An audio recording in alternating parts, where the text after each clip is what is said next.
सण असो किंवा कार्यक्रम, जेवणाच्या ताटात गोडाचा पदार्थ हा हवाच. गोल गोल आकारात तयार होणारी रसरशीत जिलेबी क्रिस्पी लागते. पाकातील पदार्थामुळे या पदार्थाची चव आणखीन वाढते.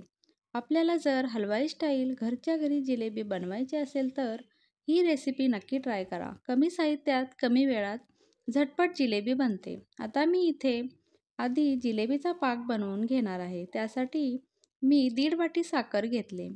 ती साखर अशा छोट्या भांड्यात घ्यायची आहे. त्यानंतर पाऊण वाटी पाणी घ्यायचे आहे. 1.5 कप साखरेसाठी पाऊण वाटी पाणी हे अचूक प्रमाण आहे. जर तुम्हाला पाण्याचा अंदाज येत नसेल तर साखर बुडेल इतके पाणी घाला.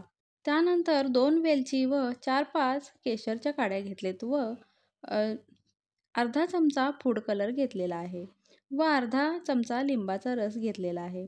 लिंबाच्या रसामुळे अगदी ट्रान्सपरंट असा पाक तयार होतो. त्यानंतर अगदी 1 मिनिटापर्यंतच याला उकळी येऊ द्यायची आहे व गॅस बंद करायचा आहे. तुम्ही बघू शकता अगदी ट्रान्सपरंट असा छान पाक तयार झाला आहे. आता याला झाकून आपण बाजूला ठेवून देऊ. जिलेबीचं पीठ बनवण्यासाठी मी इथे 1 वाटी मैदा घेतला आहे. ज्या वाटीने मी साखर घेतली होती त्याच वाटीने मी मैदा घेतला आहे व 1 चमचा तूप घेतले आहे. ते तूप यामध्ये घालून चांगले असे एकजीव मिक्स करून घ्यायचे आहे. अगदी व्यवस्थित असे तूप व मैदा अगदी व्यवस्थित मिक्स करून घ्यायचा आहे. 1-2 मिनटं लागतात चांगले मिक्स होण्यासाठी. त्यानंतर चांगले पीठ मिक्स झाल्यानंतर 1 पॅकेट इनो मी घेतलेला आहे. तो यामध्ये घालून घ्यायचा आहे व ते देखील व्यवस्थित मिक्स करून घ्यायचे आहे. तुपामुळे छान अशी जिलेबीला चव प्राप्त होते. अगदी व्यवस्थित असे एकजीव आपल्याला मिक्स करून घ्यायचे आहे. त्यानंतर पाऊण वाटी पाणी घेतले मी. ते विस्कर घेतलेलं आहे. तुम्हाला जर हाताने मिक्स करायचं असेल तर हाताने देखील करू शकताय. सर्वात आधी आपण विस्करने थोडंसं मिक्स करून घेणार आहोत आणि नंतर आपण थोडं मिक्सरला लावून घेणार आहोत. पाऊण वाटी पाणी घेतले होते. पाऊण वाटी पाणी पूर्ण मी घातलेले आहे. तुम्ही बघू शकता अगदी 2-3 चमचे पाणी शिल्लक आहे. अशा पद्धतीने एका डायरेक्शनमध्येच आपल्याला विस्कर फिरवायचं आहे. त्यानंतर 1 वाटी मैद्यासाठी बरोबर पाऊण वाटी पाणी घेतले आहे मी. त्याच्यापेक्षा 2 चमचे देखील मी घेतलेले नाही आहे जास्ती पाणी. अशा पद्धतीने सर्व पीठ व्यवस्थित मिक्स करून घ्यायचे आहे म्हणजे आपली जिलेबी व्यवस्थित तेलात फुगली जाईल. थोडेसे पीठ मिक्स करून घेऊन आपण याला मिक्सरच्या भांड्यामध्ये फिरवून घेणार आहोत. कारण छोट्या छोट्या गुठळ्या राहतात म्हणून मिक्सरला फिरवून घेतले की अगदी व्यवस्थित बारीक होते. तुम्ही बघू शकता अगदी व्यवस्थित पीठ बारीक झालेलं आहे. ते बाउलमध्ये काढून घ्यायचं आहे. मिक्सरमधून काढून घेतल्यानंतर आपल्याला ते बाउलमध्ये परत काढून घ्यायचे आहे. त्यानंतर मी 1 ग्लास घेतला आहे व त्यामध्ये मी दुधाची पिशवी एका साईडनं कट करून घेतले. ते अशा पद्धतीनं त्रिकोणी अवस्थेमध्ये आम्ही त्याच्यामध्ये घालून घेत आहे आणि मिक्सरला लावून घेतलेले पीठ या पिशवीमध्ये आपल्याला घालायचे आहे. तुम्ही कन्सिस्टन्सी बघू शकताय. अगदी रेबेन कन्सिस्टन्सी आहे. अशाच पद्धतीने पीठ झालं पाहिजे व्यवस्थित. आता सर्व पीठ यामध्ये घालून मी पिशवी व्यवस्थित अशी याला रबर लावून घ्यायचा आहे. अगदी व्यवस्थित टाईट असा रबर लावून घ्यायचा आहे. जास्त सैल रबर लावला तर पीठ पाठीमागून बाहेर येईल. हे बघा अशा प्रकारे याला व्यवस्थित रबर लावून घ्यायचा आहे.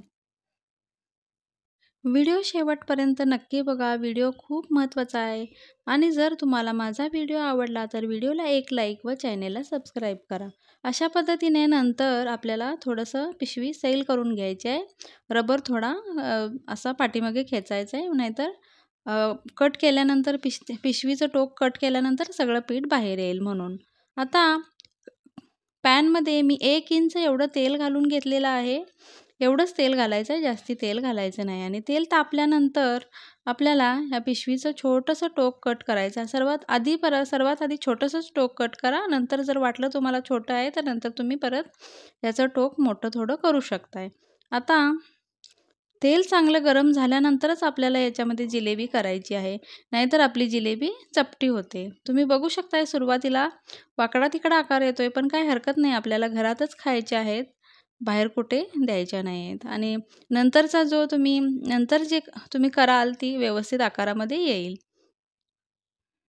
थोडासा हलकासा लालसर कलर आल्यानंतर आपली ही जिलेबी काढून घेतलेली आहे व मगाशी आपण पाक करून घेतला होता, त्यामध्येही एक 5 मिनिटांसाठी आपल्याला भिजत ठेवायची आहे. तुम्ही बघू शकता 5 मिनिटांनी मी जिलेबी काढलेली आहे. अगदी रसरशीत आणि पाकामध्ये टाकल्यानंतर मऊ देखील झाली नाही आहे. अगदी रसरशीत अशी छान चवीला जिलेबी तयार झाली. दिसायला देखील इतकी सुंदर झाली आणि पाकात टाकल्यानंतर ही अजिबात मऊ झाली नाही. बाहेरून जेव्हा आपण जिलेबी घेऊन येतो तेव्हा माहिती नाही कोणत्या तेलात तळलेली असते किंवा इतक्या स्वच्छतेमध्ये ती बनवलेली असते की नाही. पण आपण हा पदार्थ मुलांना किंवा आपल्या घरच्यांना अगदी आवडीने अशा अशा व्यवस्थित पद्धतीने जर बनवून दिला तर तो अगदी छान होईल. परत एकदा पाकामध्ये मी जिलेबी भिजत घातली. तुम्ही बघू शकता अगदी एक 2 ते 3 मिनिटांसाठी नक्की तुम्ही याच्यामध्ये मुरायला ठेवा. म्हणजे अगदी व्यवस्थित आतमध्ये पाक जाईल. परत एकदा मी जिलेबी फ्राय करायला घेतली. तुम्ही बघू शकता पहिल्या वेळेपेक्षा दुसऱ्या वेळी जिलेबीचा आकार व्यवस्थित येतोय. अशाच पद्धतीनं तुम्ही नक्की ट्राय करून बघा. तुमची जिलेबी अजिबात चुकणार नाही किंवा तुमचं सामान देखील वेस्ट जाणार नाही. अगदी परफेक्ट रेशोमध्ये ही तयार होईल. पुन्हा एकदा परतून घ्यायचा आहे. हलकासा लाल कलर आलेला आहे. तुम्ही बघू शकता आता. ही जिलेबी काढून घेऊन अशाच पद्धतीनं भिजत घालून तुम्ही करू शकताय. पुन्हा भेटूया एका नवीन रेसिपीसोबत. तोपर्यंत बाय बाय.